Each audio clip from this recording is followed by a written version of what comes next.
avant de commencer un tableau, il y a des jours et il y a des nuits. Et il y a des fois des nuits sans sommeil.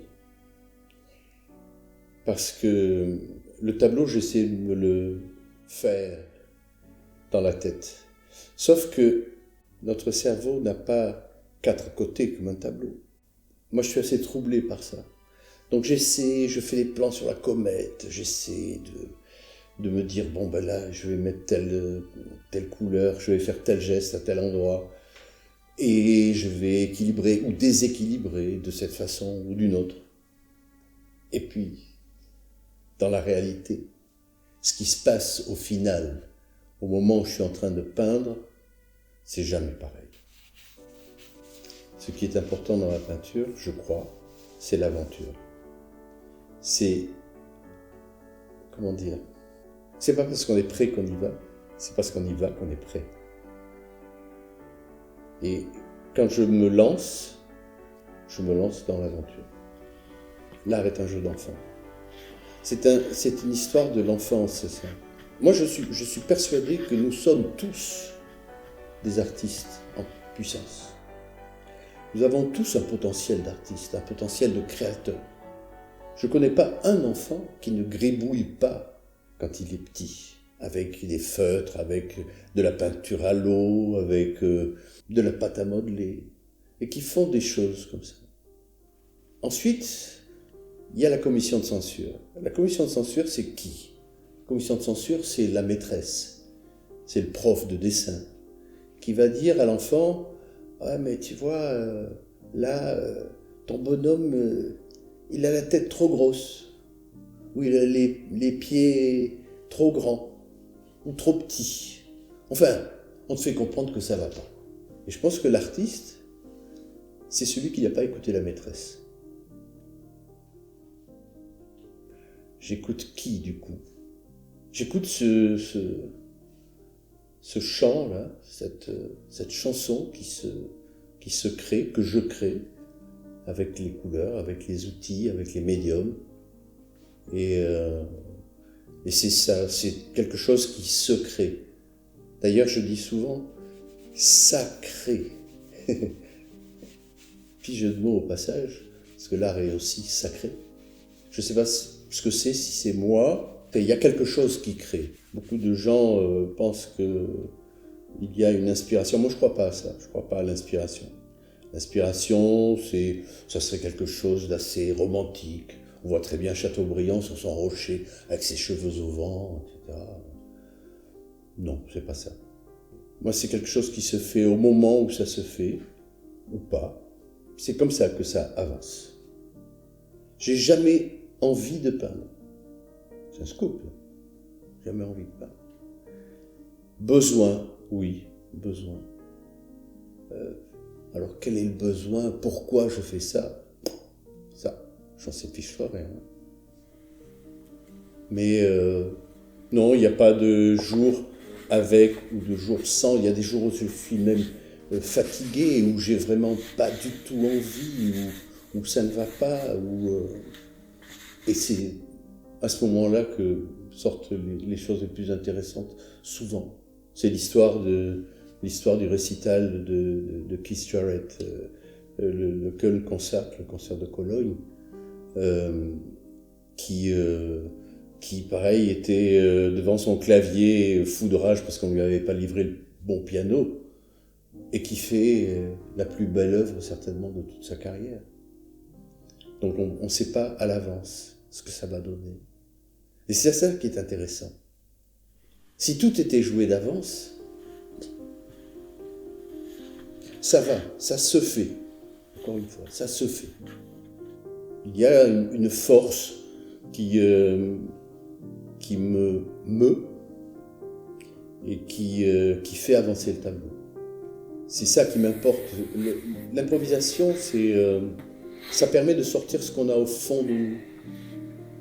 On ne peut pas tricher. Quand on improvise, on ne peut pas tricher. Ça sort, voilà. Après, il y a des choses qui sortent et on se dit, mince, ça aurait pas dû sortir. En peinture, il n'y a pas la touche delete. On ne peut pas revenir au truc précédent. Non, il faut continuer comme ça. Donc, d'accident en accident, de catastrophe en catastrophe, de chaos en chaos, on avance, j'avance. Le chaos, c'est primordial. Dans la création de l'univers, c'est ce qui préside à toute chose. Il y a d'abord le chaos, il y a le Big Bang, et après tout se crée. Moi, il y a le chaos, c'est le chaos germe dont parlait Gilles Deleuze, dans deux cours absolument extraordinaires, où il parle de ça, il parle de cette notion de chaos, de catastrophe, où les choses semblent à la limite de la cassure. Il prend l'exemple de plusieurs peintres, il prend l'exemple de Turner, il prend l'exemple de Cézanne, il prend l'exemple de Klee et de Francis Bacon. Et à propos de Cézanne, il cite un des amis de Cézanne qui, parlant des poteries que Cézanne peignait, comme de poteries saoules, des poteries dont on croirait qu'elles vont tomber, sont juste à la limite du déséquilibre. C'est ça, c'est chercher la zone de fracture qui passe de la chose très architecturée à la chose qui est pas tout à fait. Et c'est sur ce pas tout à fait, je pense que c'est la réussite d'une œuvre, c'est ça. C'est le pas tout à fait. Ça marche, mais ça pourrait ne pas marcher. Ce petit machin, ça a l'air de rien, mais c'est ça qui fait la réussite. Sinon, si j'avais une technique, par exemple, pour réussir un tableau, à coup sûr, j'arrêterais de peindre. Ça m'irait pas du tout. Parce qu'il n'y aurait plus ça, là, cette petite chose qui palpite, qui est la vie de la création, qui est la création elle-même. C'est ça qui est important. À un moment dans le tableau cesse d'être sujet et il devient objet. Il devient cet objet d'art à part entière qui a pris son envol, qui est totalement indépendant et indépendant de moi. C'est-à-dire que moi, je ne peux plus le toucher. Je n'ai plus droit au chapitre. Je n'ai plus droit à la parole. Je n'ai plus droit au geste, à la couleur. Le tableau dit stop. Être peintre, c'est être père. Waouh! La paternité de l'œuvre. Oui, c'est être père parce que l'artiste est démiurge. C'est-à-dire, l'artiste dit « je veux ». Je veux que cette scène de cinéma soit comme ci, comme ça. Je cherche mon angle, je cherche mes couleurs, je cherche ma lumière, je cherche mon son, je cherche la couleur de la scène. Mais c'est aussi être fils. Je suis fils aussi de tous les artistes qui m'ont précédé. On parle souvent de la page blanche. On me dit, mais quand on se met à peindre, on est devant la page blanche. Alors cette fameuse page blanche-là, qu'est-ce que c'est? Ce truc où on te parle de l'angoisse de la page blanche, du vertige de la page blanche. Pour moi, la page, elle n'est pas blanche. La page, elle est trop pleine. Elle est pleine de Zhao Wuqi, qui est certainement mon père spirituel en peinture. C'est un peintre français d'origine chinoise qui est mort il y a pas longtemps, il y a quelques années. Mais c'est aussi tous les artistes depuis la préhistoire, depuis ceux qui ont fait Lascaux, par exemple, et Soulages, et Rembrandt, et le Caravage, et que sais-je, moi. Et la page blanche, elle n'est pas blanche, elle est en fait très très pleine. Elle est pleine de tous ces artistes qui sont là avant moi. Et il y a quelque chose que je dis souvent, je dis, au départ, cette page, il faut l'effacer pour qu'elle soit véritablement blanche. Qu'on n'ait qu'à partir d'une page blanche.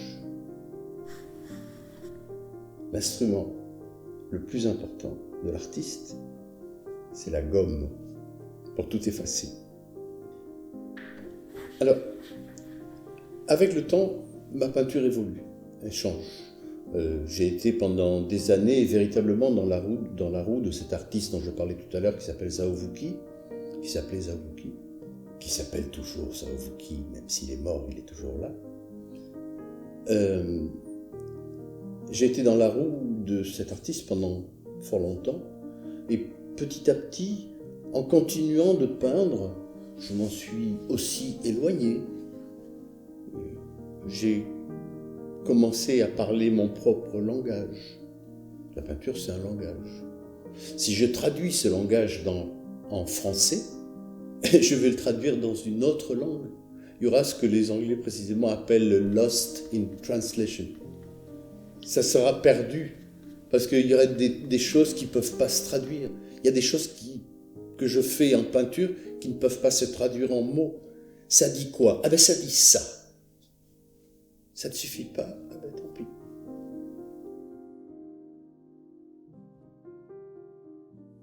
J'ai 70 balais et je peins depuis l'âge de à peu près 15 ans. J'ai pas compté exactement, mais il y a quelque chose comme 2000 à 2500 œuvres qui se baladent à moi sur les 5 continents. Parce que j'ai exposé en Asie, j'ai exposé sur le continent américain, j'ai exposé en Europe, j'ai exposé en Océanie, etc., en Afrique. Ça fait beaucoup.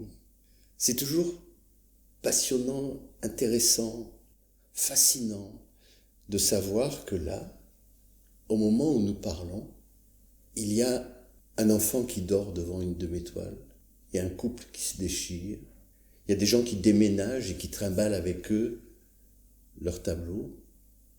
C'est toujours très très étonnant. Et moi, je les ai oubliés, ces tableaux. Quand je les revois, si je vois des photos, je sais exactement. Je peux dire si tel tableau est un faux ou pas. Il n'y a pas beaucoup de faux, certainement, de Travis. Je ne suis pas assez connu pour ça. Donc ça fait beaucoup de toiles.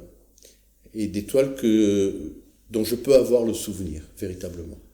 Maintenant, la question est, parmi tous ces tableaux, quel est mon tableau préféré? Ça, je sais. C'est le prochain.